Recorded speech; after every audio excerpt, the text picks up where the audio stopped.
This podcast contains detailed plot spoilers, adult language, and mature themes. Listener discretion is advised. Welcome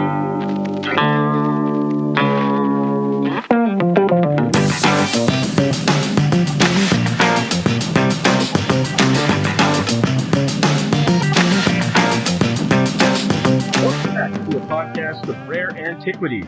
Tonight, we take our knives out as it's round 2 of Batman versus Superman. Well, Batman kind of gets greedy and lazy, so he sends his butler Alfred instead, as we experience Michael Caine and Christopher Reeve go head-to-head in Sidney Lumet's 1982 mystery thriller, Deathtrap. Welcome back, Jeff. How are things? Pretty good, man.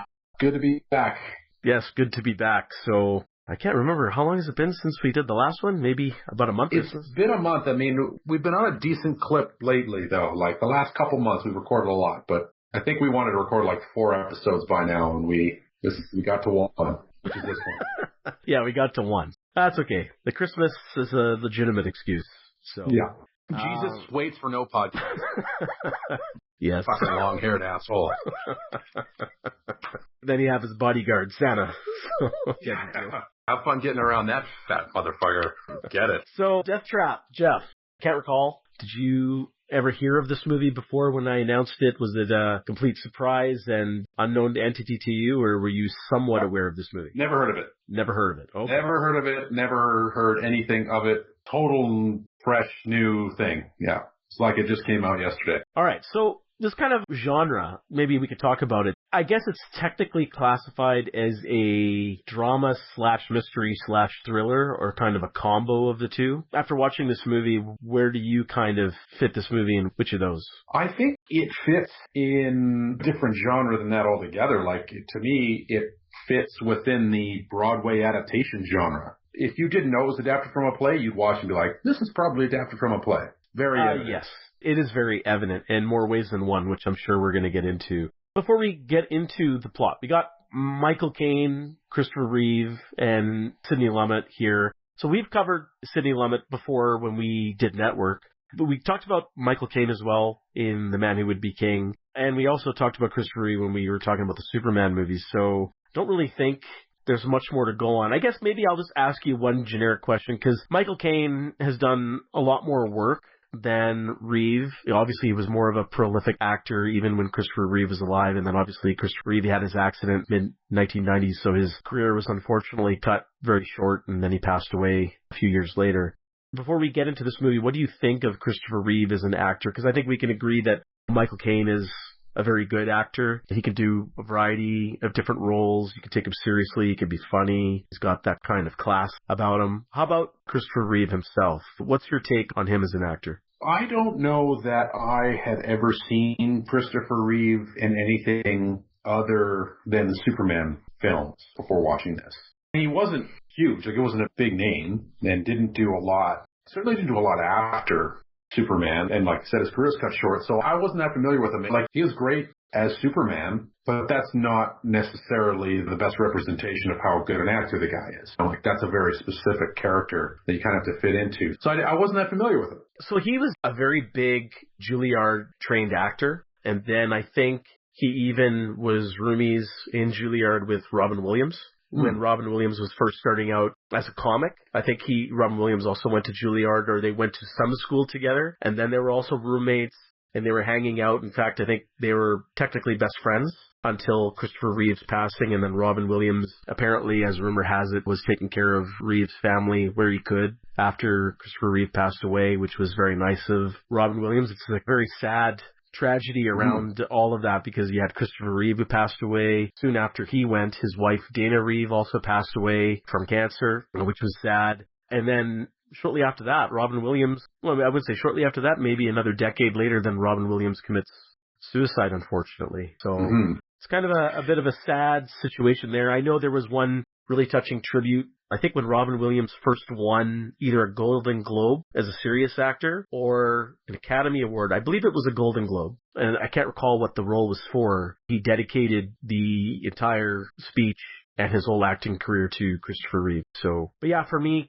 Chris Reeve, as a child, he was my hero as Superman. It was a great role model. When I think back of him, I sometimes get the feels that his life was cut short there, and it's very tragic. But I did see Chris Reeve in a variety of different things after he was done his role as Superman. So there was a couple of movies because I chased him, and I did the same thing with Mark Hamill, because anytime they would come on the TV in some kind of movie or something else, I would always try and watch them in anything. So there was a movie I remember somewhere in time. It was a romantic movie that he was in. There was a couple of comedies that Christopher Reeve was in as well. But yeah, I also haven't seen too much more of Christopher Reeve in a lot of different movies. This was one of them that I did see when I was, and that's one of the reasons I wanted to bring this movie up. And also because I really didn't remember a lot of the plot. I just remembered a couple of scenes in the movie, and I figured Michael Caine, Christopher Reeve, Sidney Lumet, probably going to be a good thing if I pull all three together, and I guess we'll talk about that, if it lives up to that or not, but that's where I am. But I do think Chris Reeve I wouldn't say he's the most dynamically ranged actor, but it's hard for me to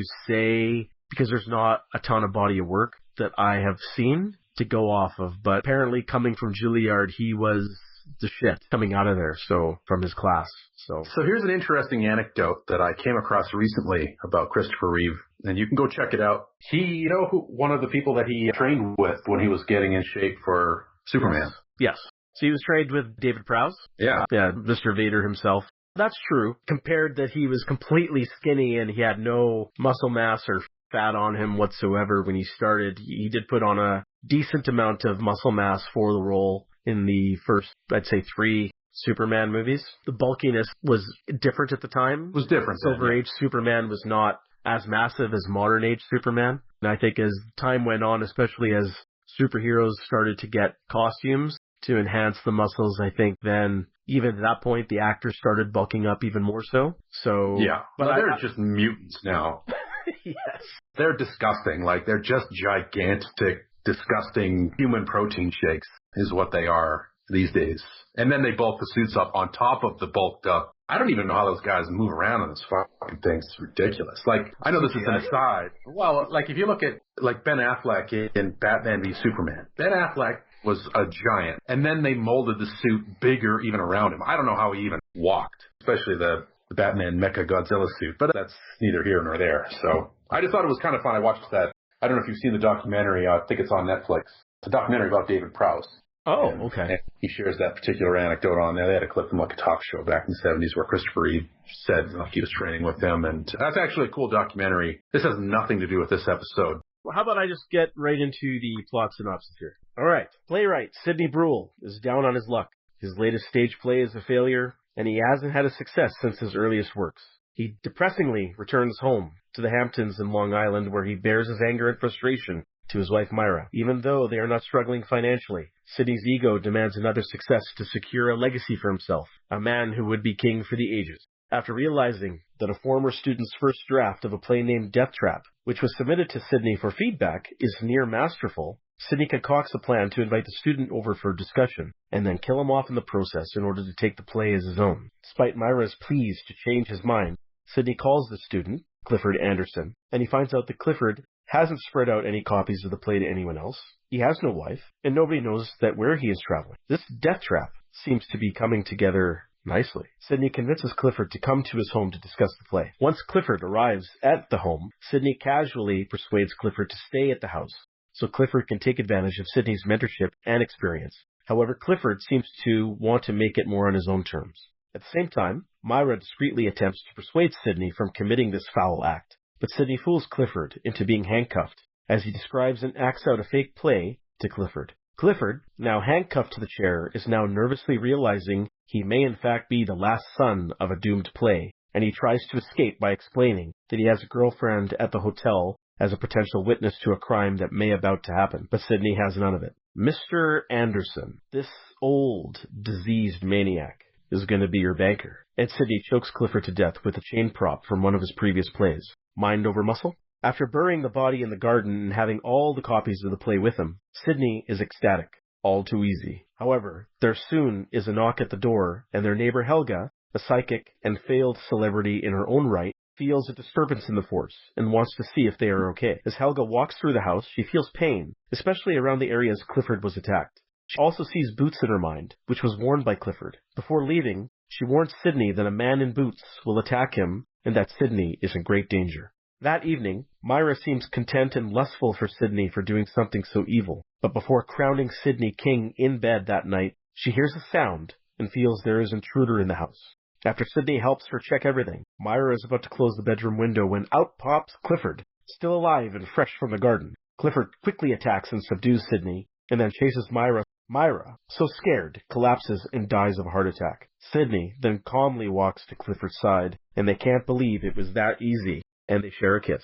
The previous few hours was just a ruse to kill Myra in an unsuspicious way, as it is revealed that Myra had some heart trouble. After the funeral, Clifford starts living in the house with Sidney, feigning to be his assistant. Sidney wants to start writing again, but has writer's block. However, Clifford seems to be typing away on his own thing and keeps his project locked away in the desk, something that Sidney's lawyer noticed during a visit at the house. Failing at breaking into the desk, Sidney then switches folders with Clifford and is horrified and wants Clifford mummified when he realizes that Clifford is writing a real version of Deathtrap, one that copies every single detail of killing off Myra, including all the details of the house, which would be recreated on the stage.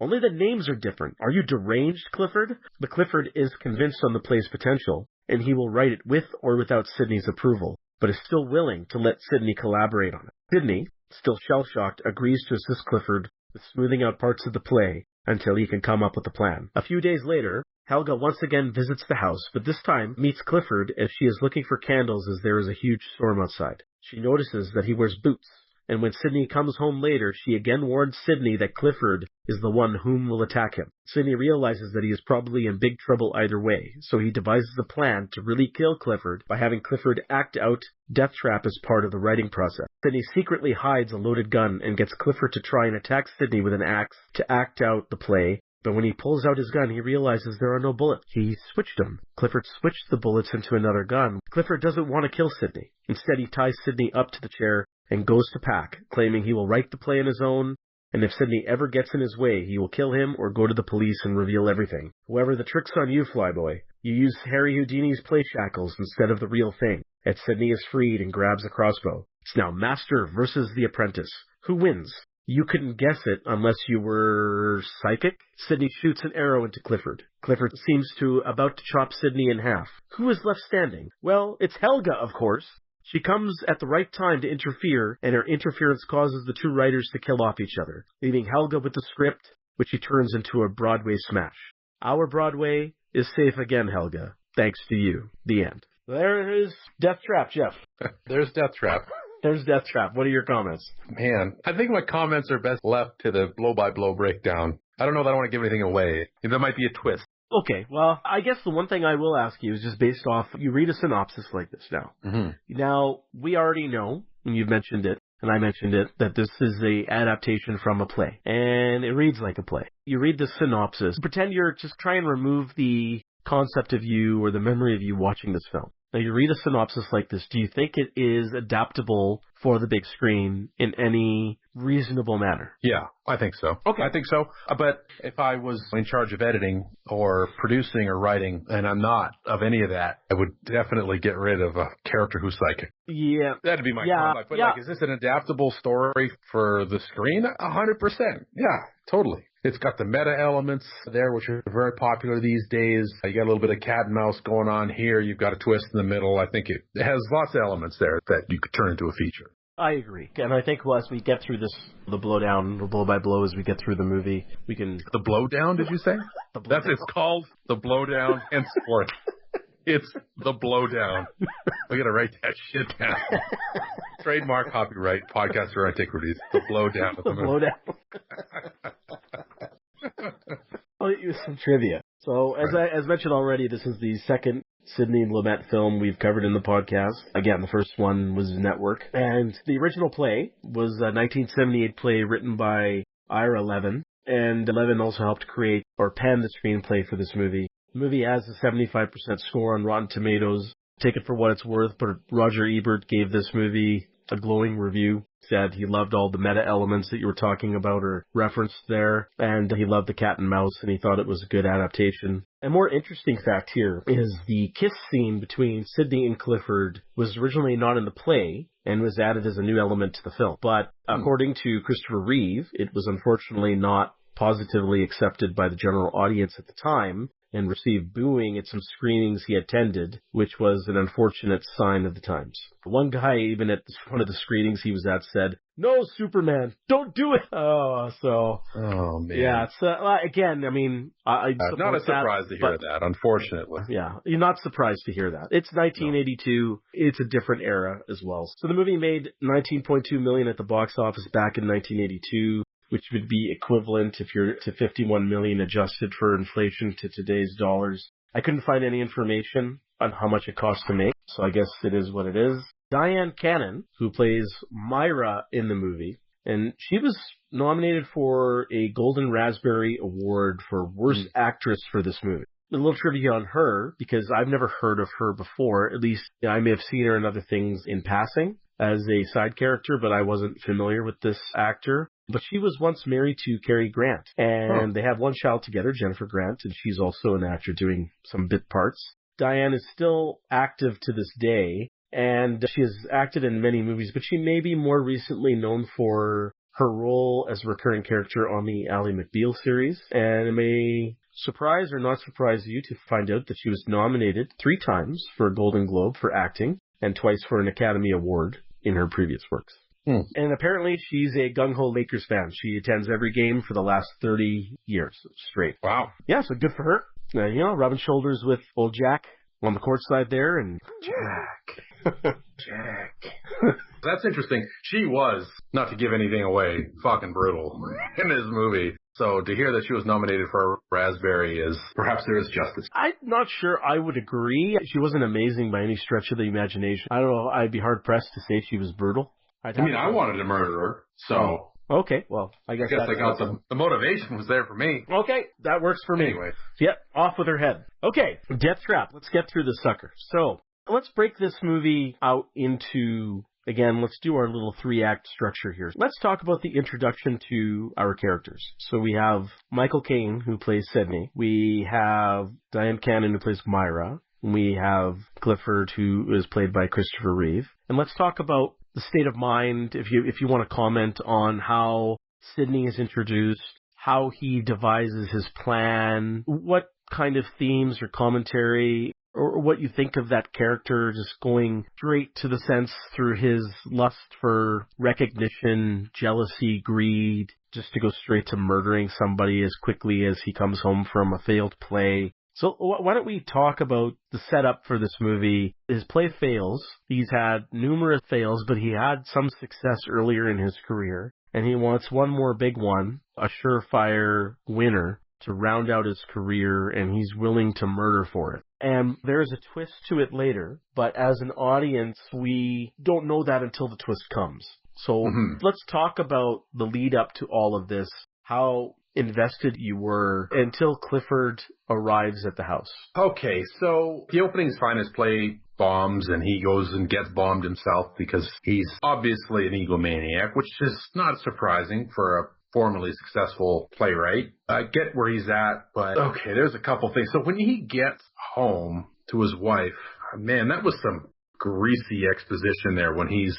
talking about this play that he's received. Like, it was all so fast. I'm like, okay, this is, man, it was sweaty. I was like, oof, yikes. They could have drawn this out a little bit more. You write this a little bit better. And obviously he's putting it on for his wife, but, and he was just yelling all the time too to start out. Everything was just yelling. I hate that method of showing emotion for an actor, is just yelling all the time. And I kept going like, Michael Caine, you are so much better than this. I actually think that I find Michael Caine doing that in a lot of his works, though. There are moments, like in different movies, where he's very calm and gentle and serene and wise. He comes off as that classy. But I do find that he does yell quite a bit, especially in his earlier work. There's a lot of screaming from Michael Caine in many of his movies. Yeah, and that could be, and I'm not that familiar with Michael Caine as a younger guy. Like this and The Man Who Would Be King are the only movies I think I've seen of younger Michael Caine. Like I'm more familiar with his modern stuff, his Christopher Nolan renaissance, if you will, which he's really good. He's a little more subdued. And then I'm like, you already know what the movie's about here. So I know that he's gonna try to lure this guy. I didn't believe the guy was a premeditated murderer. That was tough for me. Like it seemed like a leap. So you feel it was way too fast when he's bringing up, He comes home, he's depressed, and then I agree, like all of a sudden he starts talking about this excellent play that a student of his has, this manuscript that he's read before, I guess he left home, and he's thinking about murder. He just jumps right there instantaneously. I'm assuming as an audience member, you're going, whoa, what the hell's going on here? Yeah. I had the same feeling, and I had the same feeling. It's revealed later. Now, knowing the twist, do you find that acceptable as a development to the story? Are we talking about the twist already? We won't talk about the twist yet, but just knowing that there's a twist, do you find that him quickly going towards murder is more acceptable at this point from an audience perspective? Well, because then I guess you got to ask yourself the question, then there's two issues then. One, if I, as the audience member who just met this guy, doesn't believe that he's turning to murder this quickly, how is his wife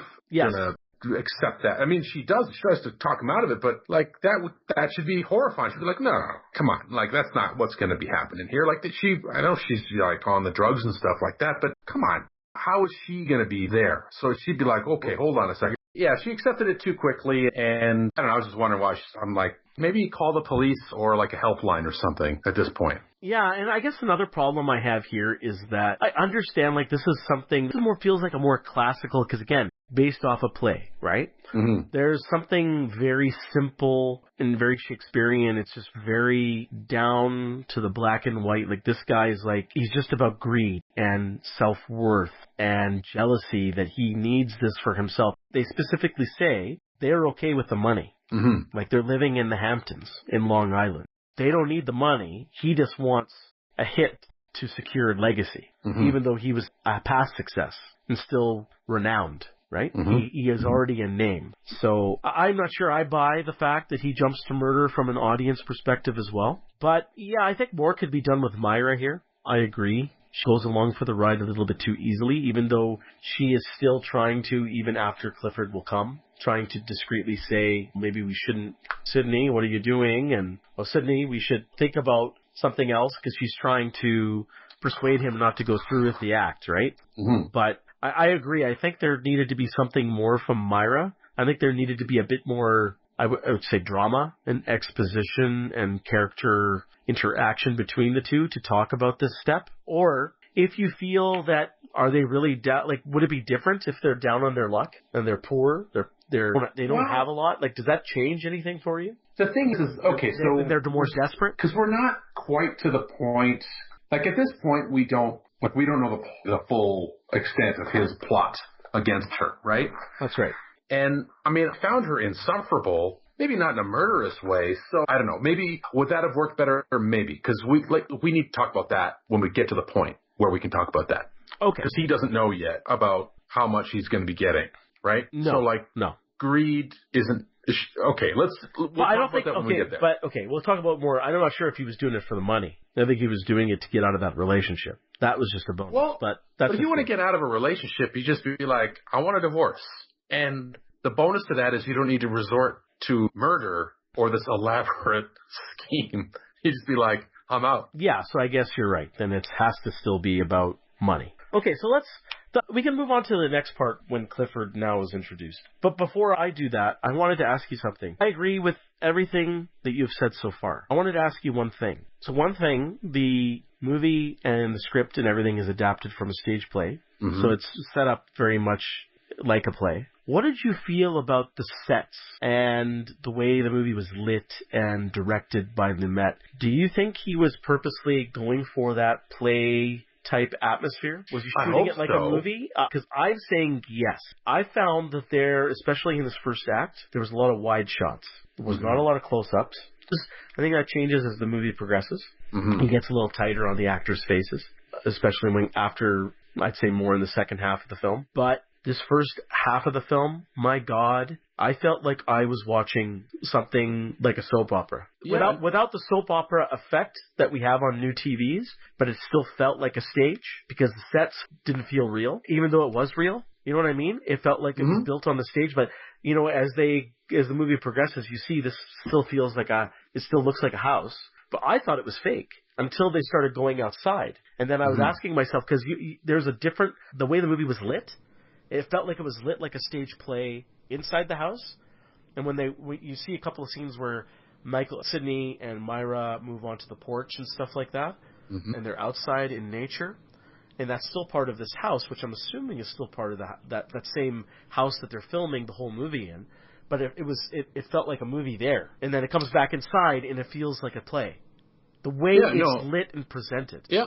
No, I completely agree. It totally looks like a stage set. I don't know if you want to say if it's depth of reality. I'm not sure, or how it's shot, but yeah, it looks like a stage, and it's a cool set. Like, I think it's a really cool set.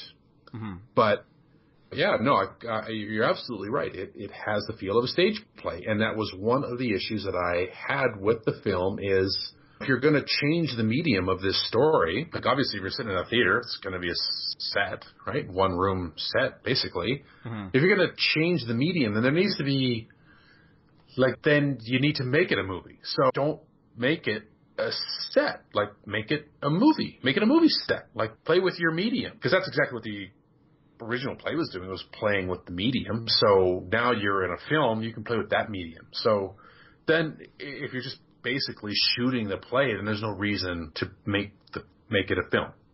That was one of the things that was really confusing to me. And I liked the set. I thought it was neat. But it's like, well... The set does become wider, because it seemed like it was confined to that main sitting area and his study with all the props.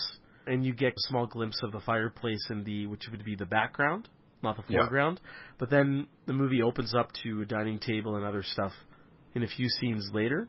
So it is like a house. But it did not... I feel the way it was lit, they lit it like they wanted it to feel like it was a play. I think this was a purposeful decision by Lumet. No, yeah, I completely agree. It's like, let's make it like it's the play, only on the screen. Yeah. And that... Like, why? Why would you do that? Like, make it into a movie. You're making it into a movie, make it into a movie. Yeah, because I think it's not consistent. Like, the second half of the movie, it feels like it's lit more like a movie. In this first half, it feels like it's more lit like a stage play. That's just the feeling I get.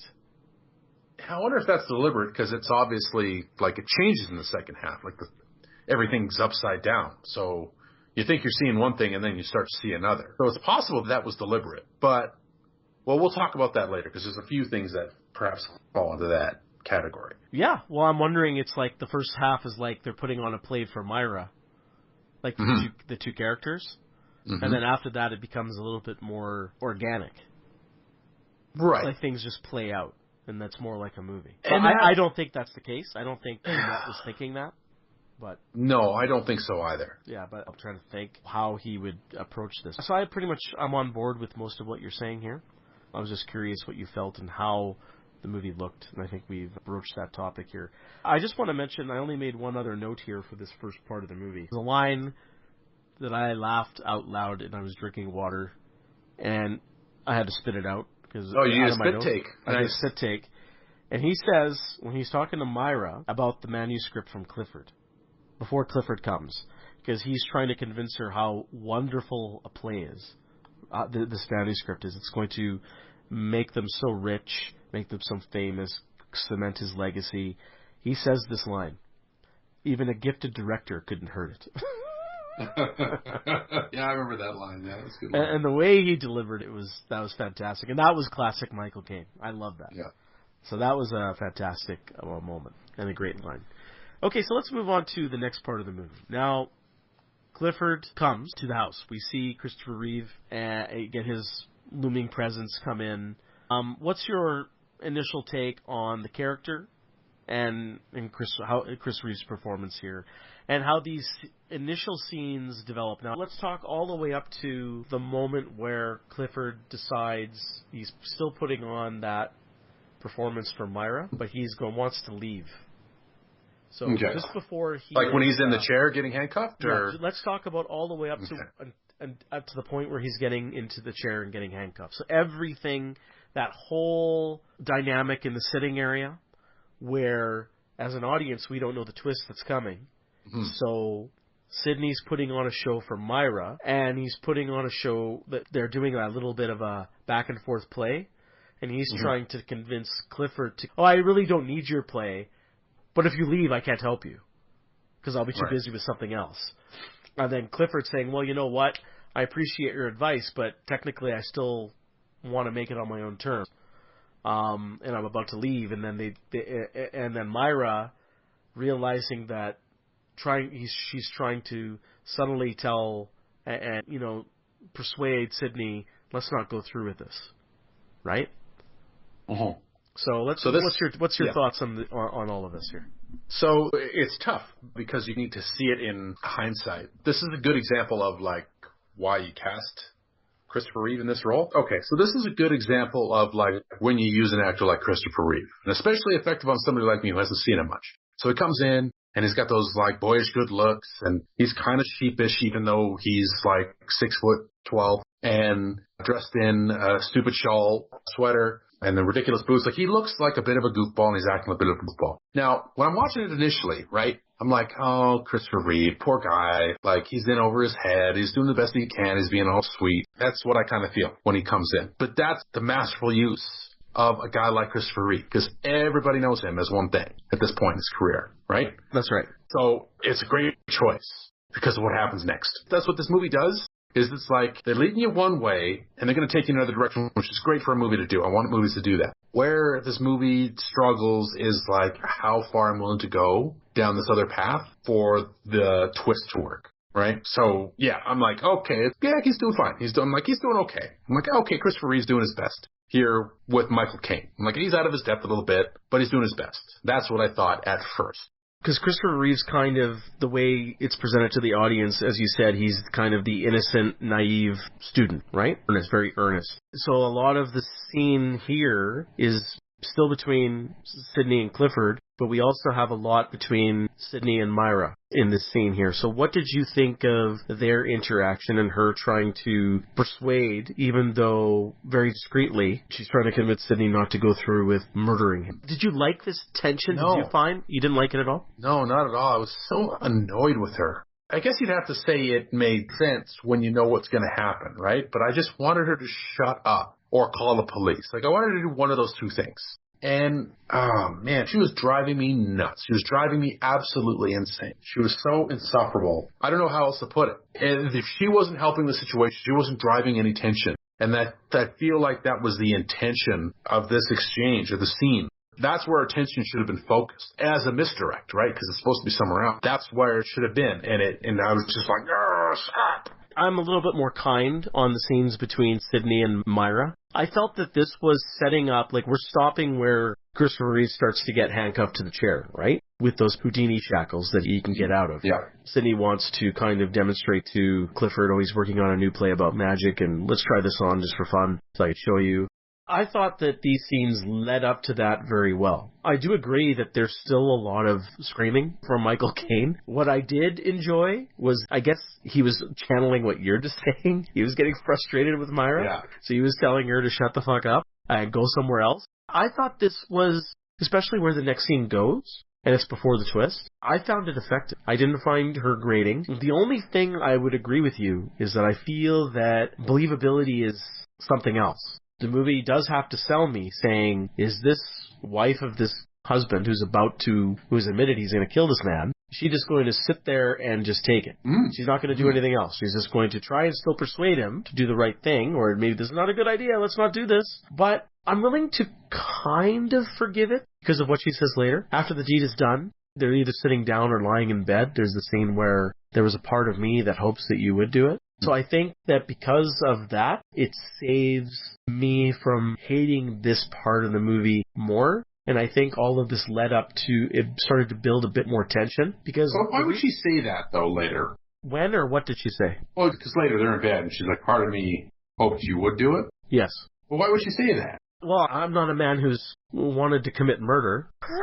Maybe the internet I want to destroy right now, but or my headphones. Or your headphones, If that's the culprit for our technical difficulties today. But I don't know. I'm going back to where there's some themes here about the movie where it's saying, well, you know what? We're exploring greed. We're exploring lust a little bit between the husband and the wife because she's now a little turned on from the deed. Yeah, totally she is. Id versus the ego and all of these hidden subconscious elements to the human psyche and the mind, what makes up a person, whether you're good or bad or you think you're good, but part of you is bad. And who we are as humans, whether it's for all the right reasons or the wrong reasons. I mean, this is a guy, a playwright, from the audience perspective, before we know what this issue is. And even after the fact, it seems about money and about love. But to the audience at first, it's about the ego and jealousy for the play. And then later, we'll find out there's still that element, but it's from another person, that jealousy and the ego for the play and for the respect and the admiration. So all of these people are not good people. I'm not saying this is really working too much, but I'm a little bit more forgiving on the Myra character because I think she's a good person who's put into a horrible spot.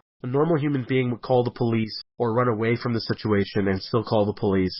But sometimes you don't get that in life. And that's what I think classical stage plays do. They have these elements where they want to explore these other facets of the human mind and the subconscious and what makes us tick. They demonstrate it here, and it's a bit more black and white, even though there's some shades of gray, but they're bringing out something here that I've seen in other plays. And I'm a bit more forgiving because she does say that line. I just think it's something that was deep down inside her. She's saying, I don't want you to do it, but secretly I was kind of curious if you would, and now that you did, I'm kind of turned on. Yeah, but they didn't give her anything to, they could have made all of that work just fine. If her performance didn't do that any favors, if that's what they're going for, and I'll give you that. What you just said? Her performance didn't give it anything. Yes. But the lines also don't give her the opportunity to give it any of that, right? I feel like they were just fuck this bitch. We're just going to write her lines and we're going to kill her off. They didn't use her character to move along what you've put forth, which is far more interesting than what they gave us.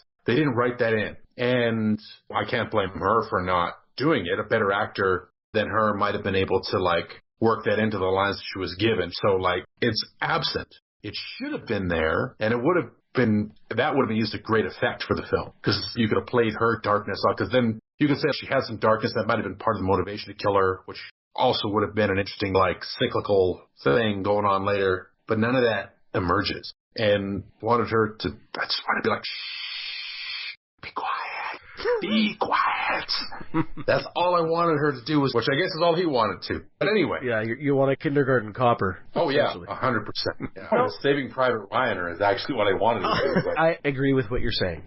From an acting perspective, and maybe also then in combination with the way it's written, there's not enough meat there to do that part justice. I'm just saying the way you seem to hate this part of part of the movie and part of this character. I'm just saying I'm a bit more forgiving on that because of the dialogue. But I agree, more needed to be there. In addition, the performance needed to sell it better. So on those two fronts, I agree with you 100%. So let's now move into Sydney apparently murdering Clifford. And we'll get all that scene done in the chair, the murder, Myra's reaction, the conversation between Myra and Sydney, and then we meet Helga for the first time after they dispose of Clifford's body. So let's talk about all of these scenes here. So there's that moment after he gets handcuffed. He's sitting in the chair, right? Christopher Reeve's sitting in the chair. He's handcuffed.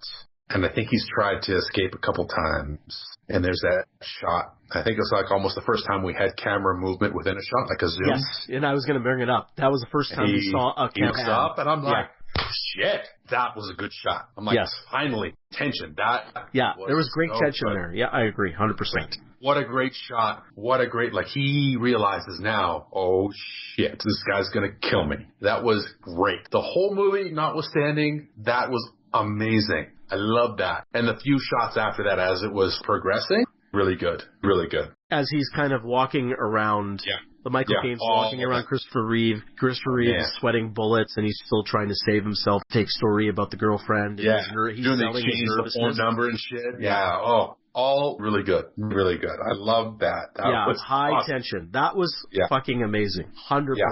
My favorite part of the movie, hands down. Oh, yeah. That was it was my favorite part of the movie for sure. The one shot where they focused on his hands and like pan up to his face. Yeah, they started with the feet going, and I think the top part of the screen was the hands, and then they moved it up all the way there. Yeah, as he's sitting in the chair. Yeah. That was great. Yeah, and I even like how Michael Caine was saying they draw it out a little bit more because you have that faraway wide shot where you're unfortunately seeing Michael Caine's butt, but he's leaning over. And he's saying, no, try it this way. It's a trick cuff. Relax, turn, pull. Yeah, well, I didn't do it. Oh, you got to do it again, but a little bit faster. You're doing the right movements, but you have to do it smoothly. And he kept trying. I loved that whole thing. It was great. That was fantastic. Yeah, I agree. And he's like, don't fuss with it. We'll find the key. And he's fiddling around. There's no key. And he's getting even more nervous. And he's like, oh, here's the key. Like, they subvert so much there. It's so good. And like, what's going to do? What's going to happen? It was good. Really good. Like, the struggle was believable. Like, I bought it. I'm like, oh, man, poor Christopher Reeve's only in this movie for one scene. That sucks. But I was just like, maybe they should make sure he's dead. That was the only thing I was thinking there. So you were kind of anticipating a twist there? Was there something where you thought it was just he was not completely dead at that point? At first, I was like, make sure he's dead. But they carry him out. I'm like, okay, well, it's a stage play. You don't, like, stick the knife in the guy 12 times. I wasn't 100% sure he was dead there. But I was pretty sure he was dead there. They had me going. Well, so they had you going. Yeah, definitely they had me going. Okay, awesome. Oh, yeah. Okay, so everything you've said so far, the way Michael Caine and Christopher Reeve are reacting to each other here, and playing off each other, and the way the Met is filming this thing and building the tension, loved every minute of it. However, I will say one thing. I feel that the previous scenes that we just talked about helped build some of this tension up. If it wasn't for some of that exposition and that back and forth, because Myra's still trying to tell, or as I said, discreetly persuade Sidney not to go through with it. So we as the audience don't know for sure if he will, right? See the setup as he's starting to sit in the chair. We just don't know. Oh, I found it. We just don't know what's going on until he actually goes through with the act, right? Yep. If it wasn't for the previous scenes, I felt that these scenes wouldn't be as effective. That's why I'm a bit more forgiving than you are on all of that exposition. I have things to say about this later, and we'll get there. But yeah. It sounds good. So they dispose of him. Two things here, and I just remembered this. So Myra tells Sidney, after the body's been disposed of, I want you to leave the house. And they come up with this story about, we'll figure out a way how to convince people why we separated and so on. Right. And then Helga comes right there through the back door where the kitchen is. So what did you think of that interchange between Sidney and Myra? And now Helga, the psychic, pops up, which seems to be your favorite character. So let's get moving on that. Well, okay, makes sense for her to make that. Like that felt to me like where the movie was going to go next is how do they break up and how's that going to fall apart? And you figure he's going to get his due. The neighbor, what was her name? Helga. I'll read you a quote from my notes as I wrote them, and I quote, psychic neighbor? Fuck off. And I feel like that pretty much encapsulates what I felt about Helga. And I agree. I think it's cheap. Yeah, psychic neighbor? The fuck out of here with that shit. Yeah. Come on. In a Broadway play? Fuck. Yeah. It's so cheap. Yeah. It would work better if she just dropped by. Like, she's not a psychic, just the neighbor. Sure, and she could make some, like, astute observations or something, right? That's right. Yeah. And I think that would be more interesting. Yeah, all right. There are very few criminal masterminds, especially when it comes to murdering somebody, right? So that would have been fun and subversive, which the play was trying to be, if, like, they have their grand plan, right? This intricate plan, and some, like, dimwit from next door rolls over and sees all this shit, like this board's creaky and what's the deal with the guy wearing boots and whatever the crazy shit she could observe. Like, that would have been more believable and would have been more fun. Yeah, you know what a funny thing is? I don't know if this was a movie or a show or a play, but I was thinking about Deathtrap, like just the title. So they kill off Clifford. Now, as they are trying to dispose of the evidence, here comes someone else interfering. Unfortunate event, bad luck. And now they have to off this person. And another thing happens, and there's another complication, and it just keeps snowballing. Maybe they have to murder a couple of extra people, and it just becomes way too out of hand. I believe that's a trope. I would say it is, probably. Like, I've seen, not that that's a bad course of action, like, I've seen that before. It's like, you kill this one person, this other thing, you gotta kill this other person. Anyway, continue with your... No, I mean, I was just thinking that maybe, even that, I think I would have preferred more than psychic. Yeah. Just because I'm psychic. Now, the only thing about the psychic that I didn't mind is that the psychic doesn't come in and solve everything. I agree with you. I don't like this concept. And we'll talk about the ending in the, because I don't think it does the ending in the movie any favors. But In this part, like where she's kind of saying, I just had a bad feeling about this area, and she's warning Sydney of something. I mean, it wasn't that turned off, but I do agree. I think they could have done something better here, because it does feel cheap and simple. Yeah. It doesn't hurt the movie too much at this stage. Feels amateurish. Yeah, it was kind of unnecessary, too, because I guess it sets up the ending, which I'm not a fan. Well, we'll get there. But yeah, psychic. I agree. How about we raise our glasses to this and just say, put it up. We'll say it the same. Psychic, fuck off. Psychic, fuck off. Psychic, fuck off. Okay. Did you like how Michael Caine played off her? Like his character? He's explaining about the props. He's writing a play. That's why you're feeling these kind of things. Yeah, anything of interest there? Did you enjoy any of that interaction? No. And Michael Caine's performance? No. Michael Caine was fine here. I mean, it's Michael Caine, but yeah. No. Let's be clear. He's Hoagie Jaws 4. Yeah, that's right. Man, he'll stoop to a paycheck, won't he? And actually, that's why I love him so much. Is because he doesn't give a fuck. He'll take a paycheck, but you know what? He'll own it. He'll get there and he'll be like, I'm Michael Caine. I don't give a fuck what your stupid movie's about. I'm giving this shit 100% and I'm out. And that's part of why I love him. He's a classic actor that way. You know what I mean? He doesn't give a shit. He's 100% in no matter what. Oh, he's never phoning it in. I agree. Okay, so Helga's gone. They escaped the psychic for now, even though she gives the ominous warning that a man in boots will cause him pain or attack him or something along those lines. So that night, now we're going to that scene, whether they're still sitting on the couch or they're in bed, I cannot recall, where Myra is turned on about the events that have unfolded this evening. He says, part of me wishes that you weren't doing it, but part of me wishes you were going to go through with it. I'm glad you did it. And then we get the intruder, the noise, and them searching around, and then the revelation that old Cliffy Boy is risen from the dead, a la Superman 3's trash compactor there. It's exactly totally the same thing. Yep. Yeah. Even though this came before that. So I'll just be clear, because that's where they got it from. That's where they got it from. Yeah. No, Superman 3 was filmed after this movie. No, that's where Superman 3 got it. Oh, yeah. 100%. Okay, now we're clear. And then we have all the scenes of the fake fight between Clifford and Sydney, and then Myra drops dead from a heart attack due to how frightened she is, and then the revelation that was their plan, and that they are lovers, Clifford and Sydney. Then there's the funeral scene. So let's just talk about all of this stuff. Really, it's really up to the twist. I just want to get your opinion, because then the last act of the movie is just its own thing. I was into it. Yes. Oh, man, I just wrote down, what a twist. And that was the last note I actually took for the whole movie, because I was just like, I was gripped. Now, because I went back to my earlier comment. I'm like, they should have made sure that motherfucker was dead. And she goes downstairs, and she, like, opens the blinds for the first time, right? Where she goes downstairs and opens the blinds. I'm like, he's not there. I'm like, oh, he's coming back.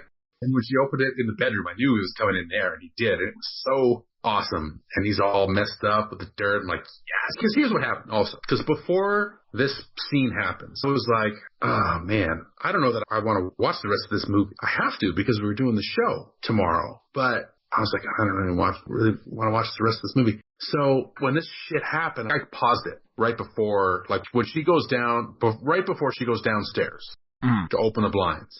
I paused it to see how much time was left. And there's like an hour left. And like Carly and I were watching it. She's like, well, Christopher Reeve's not going to be in one scene. There's an hour left of this movie. He's obviously coming back. I'm like, yeah, I guess he's coming back, but it's not a slasher movie. Like, what's going to happen for an hour if he comes back? Is he going to hold him hostage? What's going on here? What's happening? So then the tension builds and he busts in and he messes up Michael Caine, the whole thing. I'm like, yeah, this is good. And then she has that. Are we going right to the twist? Where she has a heart attack, and then then you get the twist revelation. It was like right away. And this is when Christopher Reeve starts to crush this role. It's just his demeanor, like right away. Right away, I was like, oh shit, that was the plan all along. That's crazy. Just from his body language. Yeah. It was so good. It was kind of funny, though. I agree with you. It was so good. I actually, he pokes her with his lock or whatever he was carrying, and then he's like, oh. He was like amused. He was like, because like it was that easy. He was surprised. He probably thought he had to like beat her to a pulp or something. Probably that he was going to have to do something. Yeah, it was that easy. It was all too easy, and he was so good because now he transforms into the man that he is. That sociopath, which we can talk about. Exactly. Yeah. And when they started talking, I was just like, hold on a second, they hang they and they like got each other's shoulders. I'm like, oh shit, they're gonna get they kiss. I'm like, oh fuck. I said out loud, like I did not see any of that shit coming. Yes. Awesome. And I was impressed. You don't see a lot of like gay men kissing in 1983 And I was And going to like, bring that up. We live in a day and age where this is now, it's perfectly acceptable and we support all that. And I explained to you in the trivia, this was not really still accepted. It wasn't even in the play, so they changed it. no, I was stunned. And as I said, I watched this movie when I was a kid. I remembered nothing of it except Michael Caine and Christopher Reeve are in a house.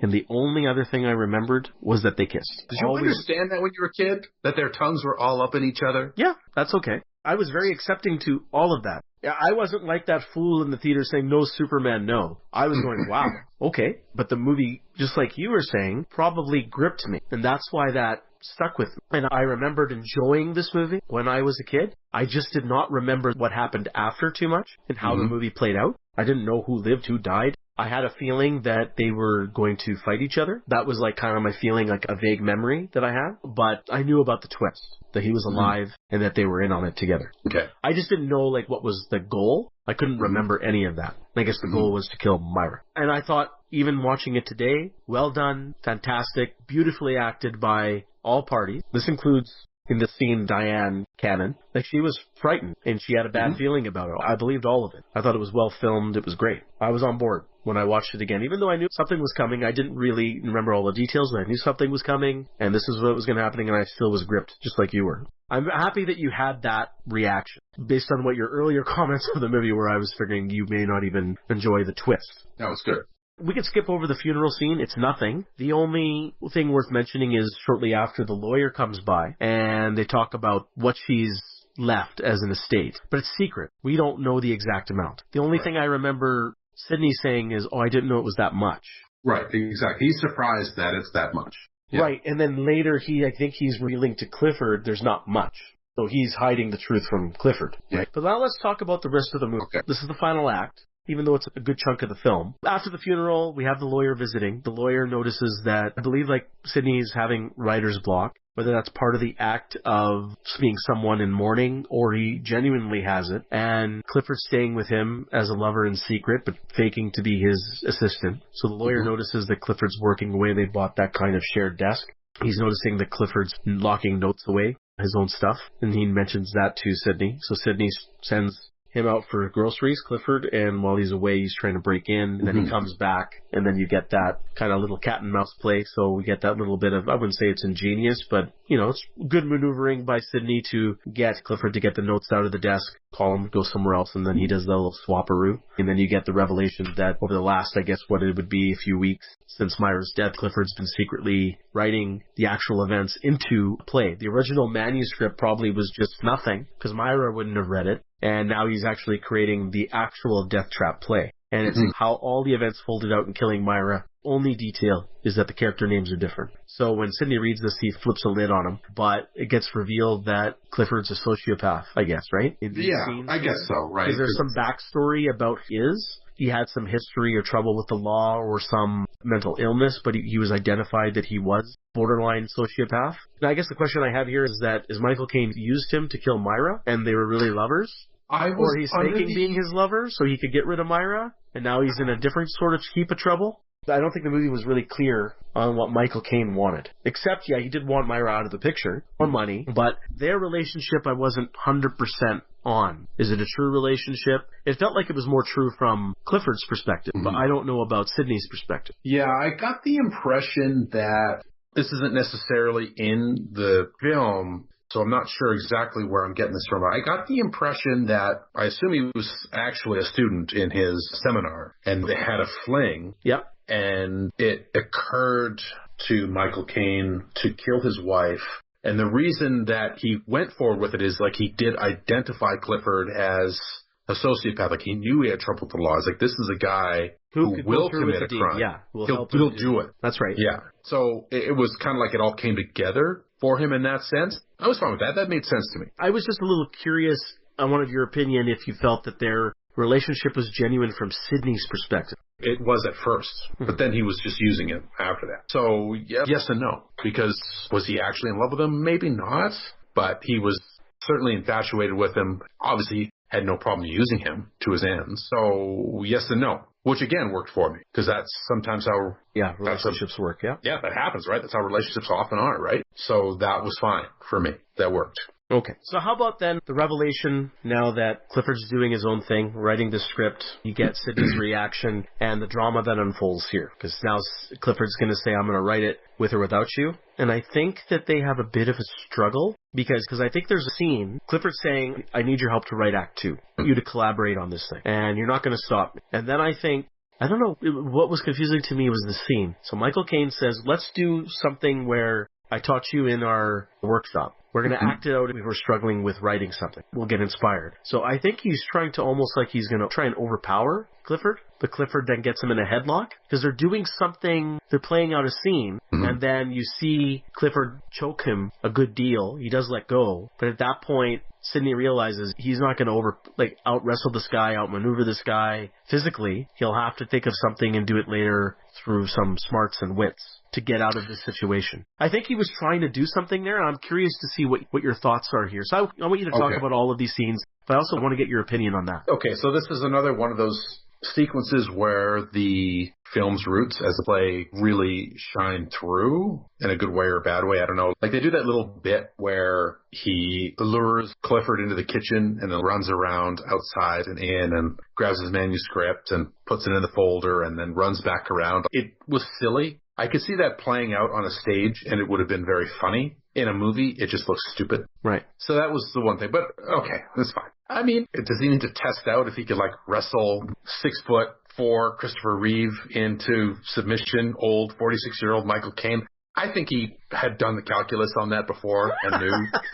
I would think so too. So I was really confused. It was a bizarre scene. I don't know what he was trying to do. I forget how it all broke down. He's basically trying to get his fingerprints on the axe so he could sell it all as self-defense. So was he reaching for a gun or another weapon, Sidney, at that point? Well, okay, so doesn't it play out like... They do that later. They do that later. Yeah, I don't know. It seemed like Sidney was trying to get it into a physical dominant position over Clifford, and then Clifford kind of turned the tables, got him in a headlock, and wouldn't let go, and he was choking him, and when Clifford did let go, Sidney's face was beet red because he couldn't breathe. Realized at that point he's not going to physically outmatch this guy. Then he's a bit more submissive in saying, I'm going to help you with finishing everything, right? And then we get into other scenes later. It feels like he's testing him at this point. Maybe you're right. It's like a test. He's mapping it out himself, how this has to go. And in the way that he said in his workshop, is when in doubt, act it out, I think is what he said. You need to see how it physically takes place on stage, and that'll help inform how the scene has to play out. That's right. Because it has to go a certain way, right? Which I thought was good. That was a neat way because that's what they're doing. That's what you would do if you're a playwright and you're plotting a murder. That all made perfect sense to me. Okay. Yeah, it was fun. What about Chris Reeve and how he's kind of turning the tables now on, I wouldn't say Chris Clifford, he's turning the tables on Sidney, and this whole performance from Reeve, his interaction with Caine, and now you can see the flip of dominance there. For the whole movie, with all the screaming and the dominance over Myra, and the dominance initially over Clifford, Michael Caine's character had the upper hand. He obviously, it's the other way around. And you get the hints of that sociopath and all that stuff. And we know that Sidney's the underdog here at this point. So what did you think of all of these scenes? Well, this is interesting, right? Because Superman's turning the tables on Alfred here, and they're both just abhorrent human beings. But because, my penchant is always root for the underdog, I'm like, hey, Alfred, you got this, buddy. But, man, it's just Christopher Reeve put in a performance here. It was almost frightening. I was scared of him. Yeah. There's a couple of moments where, you know how there's that one scene in Lord of the Rings where you have, what's it called? Frodo's uncle, what's his name? Bilbo? And it's the beginning of Fellowship of the Ring, and he's talking about the ring, he sees the ring, and then it comes out in that one scene. I got a flashback when you see Christopher Reeve and he's that evil, and he's playing it so well, and he kind of has this short little outburst of shut up or give it to me, and all of these kind of things, and I just see evil Superman. It's just the same pattern. It's just he comes alive and then he disappears. He's a chameleon. Yeah, so it's totally. Fantastic. It was so good. What a great performance from him in these scenes. Is great. It was great sort of tug of war here. He's turning the tables, but Alfred's not giving up. He's still in there, throwing some punches, getting his guard up. He's moving around, he's maneuvering, and Superman's coming in with his moves and stuff. They were sparring. It was a dance. I think it works as a movie, but I can really see the strength of this in the stage play. These one-on-one scenes, I can see this flourishing on stage. Absolutely flourishing. So that's a strength as well. So Let's move on a little bit here now so we don't get stuck in one area of the movie. So at this point, Sidney is kind of stuck. He has to think of another plan to do something for himself. He's either going to help Clifford with this play and have it released, but he knows he's in big trouble if that happens. Mm-hmm. But he's buying himself some time. He has a dinner. I guess he leaves. And this is the final night of the movie.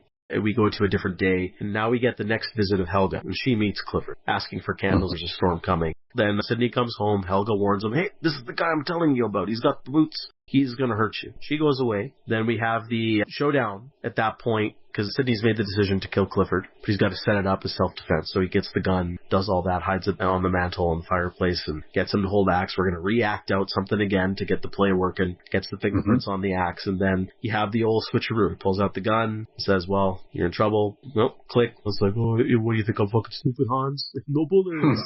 Right? So... And then you get that reversal. Again, just like, it's funny, just like Superman. You got the twist there. It's almost the same thing. You're safe out here. Well, you were safe in there. Then the interesting thing here happens. Again, Clifford with the upper hand, because now he has the gun. But he says, I'm not going to kill you. I'm just going to go write my own fucking play. Just don't interfere with me. I'm going to pack you. I'm going to go, but I'm going to tie you up. He gets him into the shackles, which are the wrong shackles. Those are the actual magic shackles. And Sidney's playing along. And then as he's packing upstairs, Sidney gets out of the shackles, grabs the crossbow, and then you have that little cat and mouse between the gun and the crossbow. And obviously, because it's a dark and stormy night, the lights go off in traditional cliche fashion. Even though it was well lit. I loved how it works. It worked. It provided some atmosphere, but it's another trope. And then, we get Clifford getting shot with the arrow. Sidney wins, beats him in that aspect temporarily, but then we get Helga coming in again, interfering. And she was saying it was all you.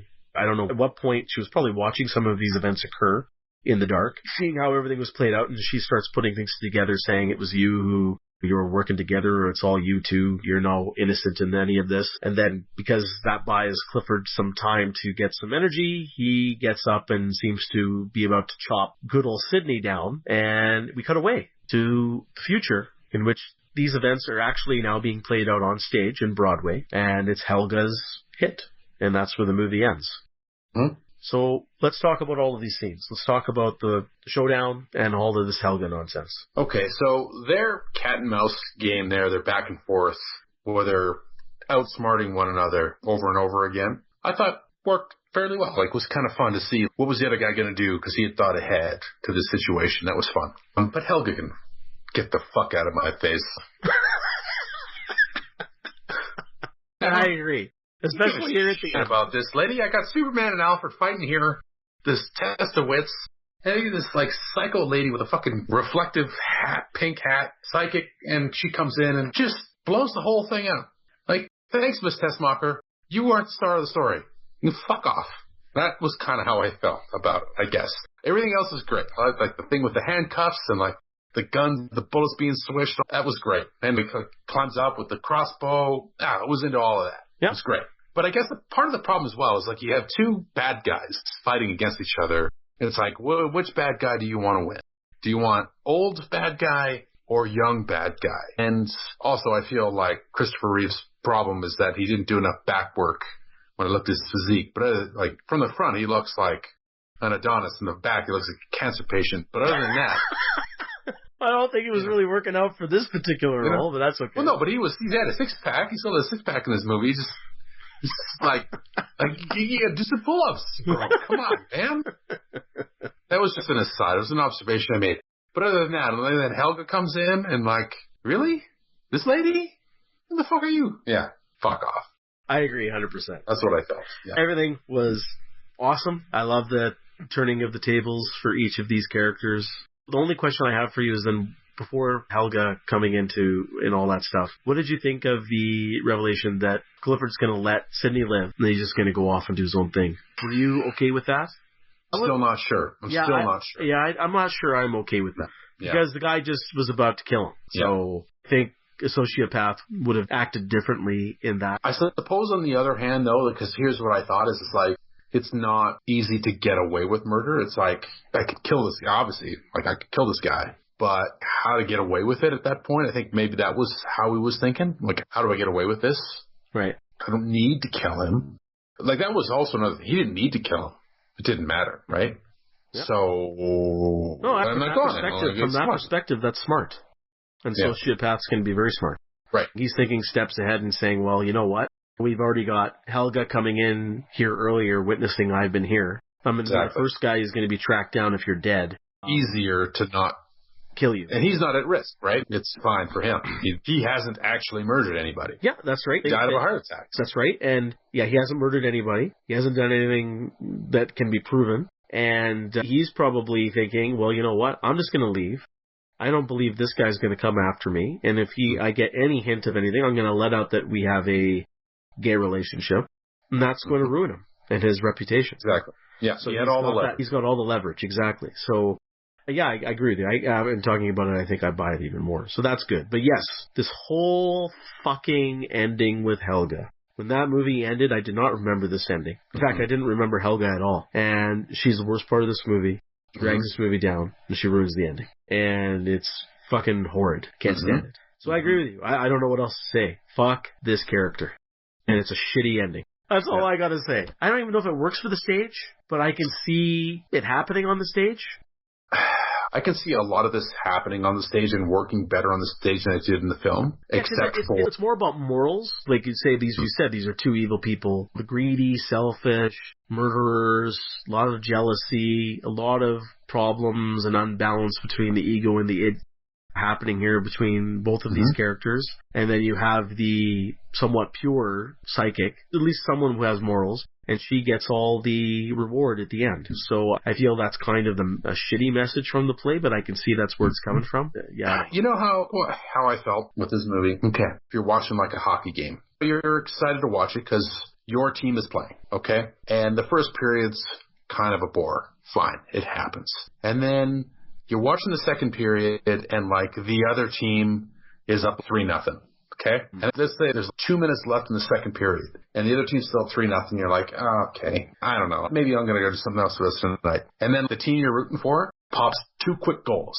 And then you're like, oh, shit, wow, we got a hockey game here going to the third. It's 3-2. And then the third period's like, and then it ends 3-2. Yeah, it's a slog of a third period. Yeah, and that was kind of anticlimactic, yeah. I felt like that was a movie for me. It's like, ugh.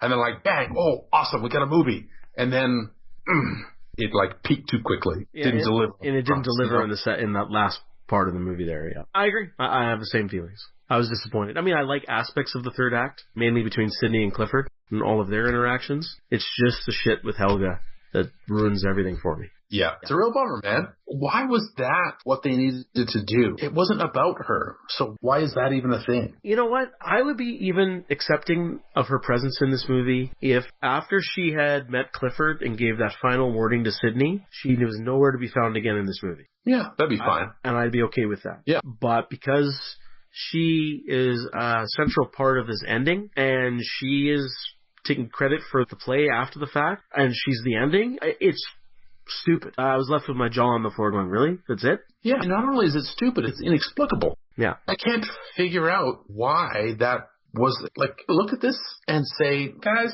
the random psychic neighbor maybe isn't the best idea. It's like if in episode 2, Attack of the Clones, the fucking alien diner chef shows up in the final battle to, like, win the day. Like, who the hell are you, dude? Like, part of this, man? No, he would have said, we got lightsabers and droids and shit, and you're fucking coming out of the goddamn diner? He would have said, Obi on your left. Yeah, Obi on your left. What are you doing here? Get the fuck out of here. We got a fucking movie to finish here, and you're coming in? Come on, man. Jesus. That's hilarious. Yeah, I agree with you. Shit. She's the equivalent of that character. Essentially. Totally. Yeah, one of the worst. Oh. Yeah. Anyway, that's Deathtrap, man. I'm just as flabbergasted as you are to this ending. I don't know what else to say. That's the movie. The end. Yeah, the end. That's the fucking movie somehow. You don't even get the deaths of the characters. They cut away. That's right. And then it's kind of shown a little differently as they kind of stab each other in Helga's play, which is just being acted out by 2 different other actors. And it's just okay. So you don't even get to see any of that fallout. So you're robbed of even that. So it's a cool shot because of it's in the storm and the lights are off and you see the flashes of lightning. You see Christopher Reeve stand up and wind up the axe and he's about to chop Sydney in half. And as the axe come down, that's when they do the cutaway. Yeah. And it was like, oh, really? And then, in addition, you get the Helga payoff. So, Yeah. I was stabbed twice, essentially, so. Yeah, I was stabbed twice. Yeah. Boo Radley on Helga. Uh-huh. So, Jeff, any other thoughts on Deathtrap? I guess, why don't we just break it down in this way? Acting, directing, and story. Okay. Myra, yeah, no, I was on board with the Golden Raspberry. Not very good. Helga, I'm not going to blame the actor for that. As far as, that character goes, I thought she played that character well. As much as I wanted that character to fall into the depths, what she needed to be fed to the Sarlacc is what the deal was with her. Not from a performance perspective, just the character. Yes. She actually did a good job because I think we were supposed to be annoyed by her. So I'll say she did a good job. Michael Caine, I know they're throwing misdirections at us in the first act. I thought Michael Caine could do better work, I think, than this. I was disappointed. Christopher Reeve is a standout here. He was spectacular. Christopher Reeve was spectacular in this movie. He was so good. I had no idea he was this good of an actor. He was terrific. Awesome. I wish he'd had an opportunity to be... You know what Christopher Reeve's problem was? He's too good looking. Or too boyish looking. I know he was typecast because of Superman, but you look at that face. I hear you. It's hard, right? Yeah. Watch this. I was like, holy shit. He's so amazing. But you look at that face, and you're a casting director, you look at that face, and I could understand why he didn't blow up. Because you look at him, you're like, well, he's pretty. But man, was he fucking great.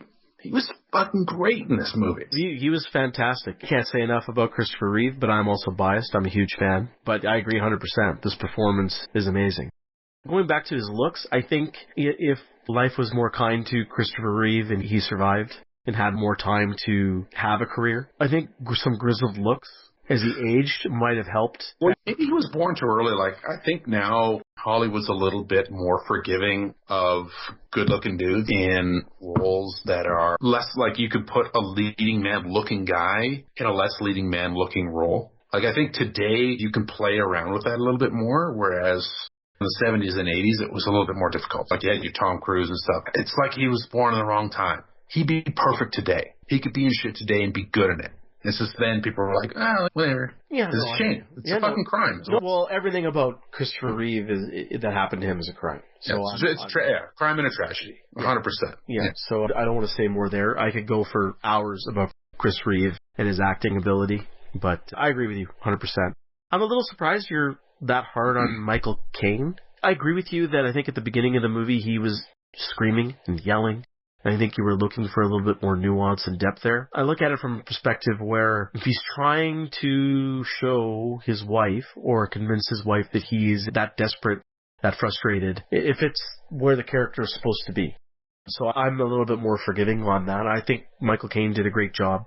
I think Christopher Reeve wouldn't be able to have this performance there without a good counter, and that's Michael Caine. I think both of them interacted very well together, and I think both did a great job. I agree with you that the standout is Reeve, but he gets a more juicier role to play and a little bit more shades of gray and more range, because Sidney's supposed to be kind of just Sidney, even though at the beginning you can see a little bit of that evil in his eyes and those dark shades when he's contemplating the murder, and we as the audience get that close-up of him from the director. But I think Chris Reeve's character gets more to do and different ranges of the character to play, so that's why he's the standout. I'm also more forgiving on Myra. I don't think she deserved a golden raspberry for this performance at all. I think she was fine. She's not amazing, but she was not terrible. Just my perspective. And Helga, I mean, yeah, she can go fuck herself. I guess she's supposed to be playing that annoying character, and that's fine, but fuck everything with that character. I don't want to even contemplate acting or anything. She'd go to hell and eat shit and die. Yeah, exactly. So how about the directing now? So I'm curious to hear your viewpoints on how Lumet captured the transition from play to film and what his intentions were and how well he did it.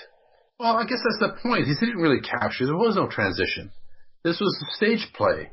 He just filmed it. And if that was his intention, he succeeded. But as I said before, then why'd you make it into a movie? Why was it necessary to make it a film?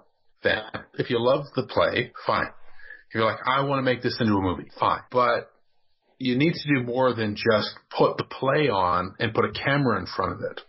Like, what makes it work as a film? It's a totally different medium.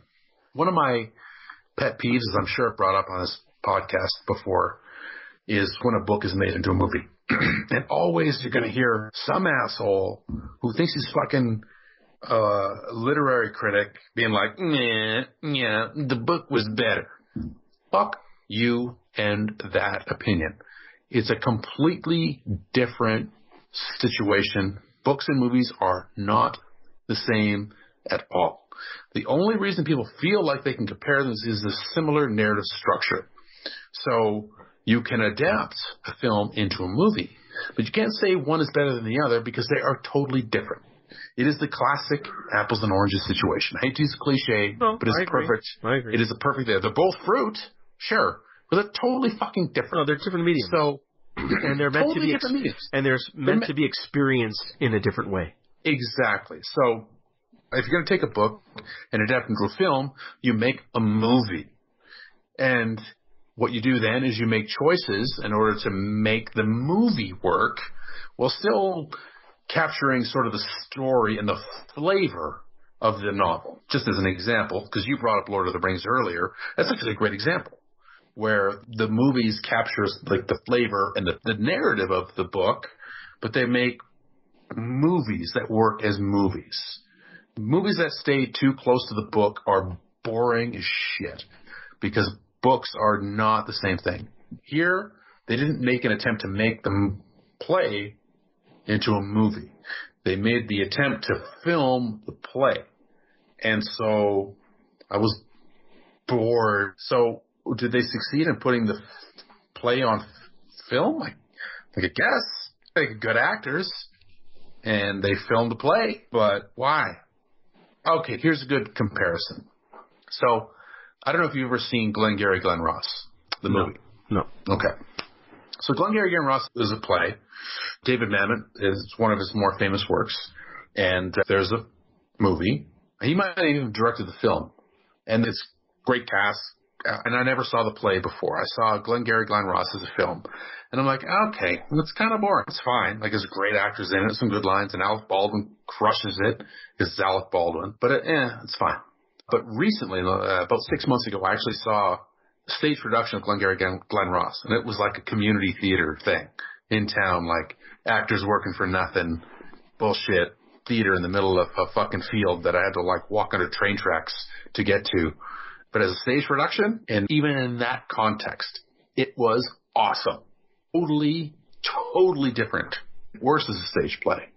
And they didn't do anything to make it a film. And the same thing happened here.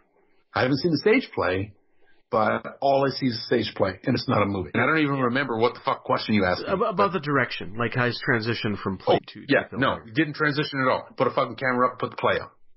And other than that one scene where I said, where he's in the handcuffs, yeah. And he does that thing, like, that's a movie, Harry. It was the only part of it was the movie to me. So I agree and disagree. I think that was the best example you could use to say where that's filmed like a movie. I felt that there were other aspects. I mentioned this before. It was inconsistent, and I don't think that was his intention. Is the first half of the movie felt like it was a play. It felt so much like a play. The way it was lit, wide shots, not a lot of dynamic movements with the camera, or just a point and shoot kind of thing. It made it feel like a play. The second half was a mix. So there were some shots. The one you're using as an example. I think the final showdown between Clifford and Sydney and going outside, maneuvering through the house and things like that was also didn't feel like a play. That felt like a movie. Some of the shots where they're getting shot and injured and the cutaways, I think that felt like a movie, but it was also inconsistent because then a lot of the movie is just standing around exposition and dialogue and just interplay between two characters. So that feels like a play too. So it's inconsistent and it's a mix. And as we talked about, I don't think that was a direction unless someone can prove to me that Sidney Lumet came out and said that was my intention. I don't buy it because even in the second half, it's not consistent. The first half, it felt like something. Second half felt like a different beast. And there was a reason for that. Because as I said, if they were just putting on a play for Myra and the whole thing, it would be an interesting experiment from a filmmaker and a director just saying, I'm going to film this like a play because that's the twist. They're putting on a play for Myra. Second half of the movie then is filmed, lit, shot radically different like a movie because now it's a different beast altogether. That I could have found interesting. And I didn't find that here, so I agree with you. I don't think that was Lumet's intention, and it's just a mess in terms of how he shot it, and it's unfortunate because he's a great director. So I'm really curious on what he was trying to do. And maybe you're right, he meant to film it as a play, but then his instincts as a filmmaker to succeed some other shots, he had to film it in a more traditional movie sense, and then that's where you get some of the mixes. Those injections of film-like shots in a movie that looks mostly like a play. So it's a mixed bag. I don't think I like it. I wish there was a bit of a vision there from Lumet, and I wish he brought more to the table. I do think he built some tension leading up to that handcuff scene that we talked about. That was fantastic. I think there was good tension afterwards as well. That's more on the dialogue and the acting than the direction. So I was a bit disappointed with Lumet's direction here. So I think it's a bit of a letdown. You know what would be neat, actually, just to throw in the last, because I feel like we're getting to the end, but what would be neat is if he had filmed the first half of the movie. So we'll set our demarcation line where he gets handcuffed in the chair. Yeah. If the first half of the movie had been obviously a play, like really bright lights and like the camera hadn't moved and just the one set and all of that. And then at that moment or at some moment, the shot had changed and it was like a movie after that. And the camera was moving and it was like 360 sets. So that you had like a clear marker in the middle. Well, that's what I was trying to hint at. That might have been. And I think that would, and I think actually from a filmmaker's perspective, patent pending, copyright, we got it here, folks. I think that would be an interesting experiment from an indie filmmaker. Filming it in that fashion. But they have to pay us for it to do it. Yes, so we will come after you. Yeah. We'll just throw some bubblegum at you. That's all we can do. Yeah, that's right. Yeah. Royalties here. It's fine. You could do it, but we want to be involved. Yeah, but I think that would be fascinating as a filmmaker. Try something. That would have been neat. Yeah. Yeah. Okay, so I guess that does it, Jeff.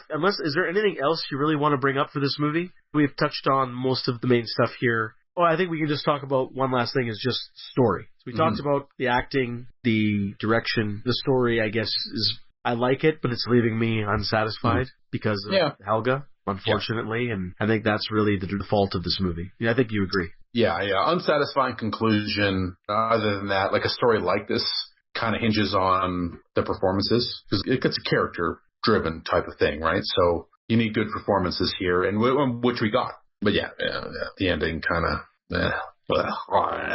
I need more whiskey to wash it. Okay, one last question for you. I'm just trying to hark back to the beginning of the podcast. I asked you what genre this movie fits in. I can't remember if you answered it. I don't know if you were going to save it for later in the movie. What I said was at the start was the genre was a stage play adaptation. Oh, yes. And that's right. I guess you would say it's kind of a crime thriller. If it never existed as a play, it'd be a crime thriller or a murder, like a crime thriller. It'd be a crime thriller, right? It would be some kind of thriller. Yeah, some kind of thriller. It wasn't thrilling. It was a thriller. Like, you can be a comedy without being funny. So, yeah, that's right. Yeah. So I guess it could be a crime thriller, I guess. I guess so. It would fall into the thriller category for me. Yeah. Yeah. So I guess so. So, Jeff, that's Deathtrap. Just give me your final thoughts and recommendations. Is Deathtrap a recommendation? Is it a rare antiquity? Okay. So I'm going to say I can't recommend it. Christopher Reeve was dope as fuck in this movie. So if you want to see Superman killing it as a sociopath, then you should watch it. I don't know how many people out there are clamoring for that, so it's tough to recommend. Is it a rare antiquity? No. I'm sorry, but no. It's a no for me on kind of both counts. I wanted to, but... Yeah, I mostly agree with you here, Jeff. It is not a rare antiquity, not in the slightest. The only antiquity here is Chris Reeve's performance. So I agree with you. If you want to see the late, great Christopher Reeve in something different than Superman, and because he doesn't have a large body of work, I recommend to watch this movie, and that's why I'm going to give this the most mildest of mildest recommends. It's strictly for the performance only. There are good aspects of this movie here, but it's inconsistent from a direction point of view. The story isn't strong enough. If it wasn't for that performance and just the performances in general, I would say skip it altogether and I wouldn't recommend it. But again, as I mentioned before, I am a bit biased, and because he has so little body of work to go with, Chris Reeve, I do want to give a mild recommend to the movie just so people can say, you know what, go watch it. At least you'll enjoy that. Yeah, he was good. Yeah, he was good. He was good. But it's really this is not the worst movie we've covered on this podcast, in my opinion. No. Not even close. No. But it's not a recommend. What is the worst movie we've covered? Because you brought it up. Oh, man, good question. I'd have to go through the list. Yeah. I'd have to go through the list again, but my instinct says this is not it. No, I think you're probably right. That's not really the point. He was good. He was really good. Yes. Like, that can't be overstated. Yes. Yeah. It's a shame. It's a goddamn shame. Wouldn't you just love to have seen, they're doing this, like my wife watches The Flash, right? That TV show. Mm-hmm. They're doing that Crisis of Infinite Earths thing. Ralph is back as Superman. I saw a couple of clips on YouTube. I don't watch the show. I saw the clips on YouTube. I got a little bit of a smile seeing him play Superman again. And when I saw that, and I was looking at the articles, I was thinking, even before I picked this movie, that wouldn't it have been fucking awesome if we got Chris Reeve as a Kingdom Come Superman? 100%. That would have been amazing. Yeah, but just imagine if you had like now another kind of Crisis of Infinite Earths and there's multiple dimensions, there's multiple Superman, or even just do a Kingdom Come storyline. Got Chris Reeve, an older Chris Reeve playing Superman again. Fuck. He'd be about the right age, right? Right now. He would be the right age. It's too bad that world doesn't exist. No, I want to live in that world where it does exist. Yeah, that'd be great. Dimension. That'd be great. Fantastic. Yeah. Well, Jeff, that does it for Deathtrap. I think we got lured into this trap. It's fortunate and unfortunate. I was hoping for something better. But therein closes this episode. Please enlighten our viewership on what we are doing next time. Well, it's a big one. It's a big one, ladies and gentlemen. We are kind of coming full circle next time on a podcast of Rare Antiquities because we are covering Star Wars Episode 9, The Rise of Skywalker. And to quote our favorite Jedi Master, it is not going to go the way you think. Well, that's cryptic. Yeah. So that's where we're going. I hope we get a chance to do that quick. I got to go watch it again. Yeah, we'll try. Not that our viewership, they're going to listen to this a year from now. Yeah, no, exactly. Or 5 from now. But I feel like we need to... I've been waiting. I've been biting my tongue. So we should say now, we've both seen it already. Yes. We are, January 6th today? We saw it opening night. I did not watch it with you this time. Oh, and we haven't discussed it? Well, yeah, we haven't discussed. There was really no point for us. We can't. Last 2 times we watch it and then we have to shake our heads and leave after the movie. Yeah. So I've been itching to talk about this with you. So yeah. And I feel like it'll help usher in a new era for the podcast, like the post Star Wars era. I feel like it's an important episode. So tell your friends, tell your mothers, tell your brothers and your sisters and everybody out there. This is the one, baby. This is the one. Yeah. This is the one to rule them all. Yes, it is. No, we got to get through this one. Yeah, no, I'm looking forward to it, and it will be another dandy. Let's just hope it doesn't take 4 to 5 hours to complete. Oh, it's definitely taken 3. So we should break it into 2 parts. Be like the final chapter of Harry Potter, which is 2 chapters. That's what it's going to be. Fuck that shit. If it's worth doing, you do it all at once, baby. I agree. Yeah. If you need 2 parts, you didn't do it properly. You didn't bring your A game in part 1. That's right. That's right. Fucking lazy asshole. All right, Jeff. Well, it was fun today. Usher in the new year. Happy New Year for the podcast. And looking forward to the next one and the rest of the year. Yeah, man. Here's to many more. Here's to many more. All right, I'll see you next time. All right, man. Take it easy.